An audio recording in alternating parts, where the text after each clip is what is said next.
మంచోడు మంచోడి వంటే రాబాబు నువ్వు మంచం కిందికి తూరి నవ్వురా రాబాబు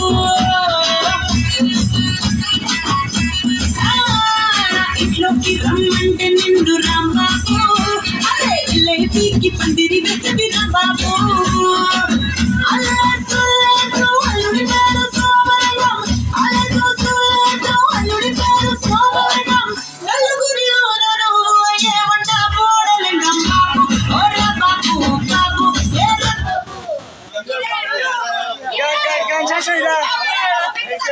Vamos.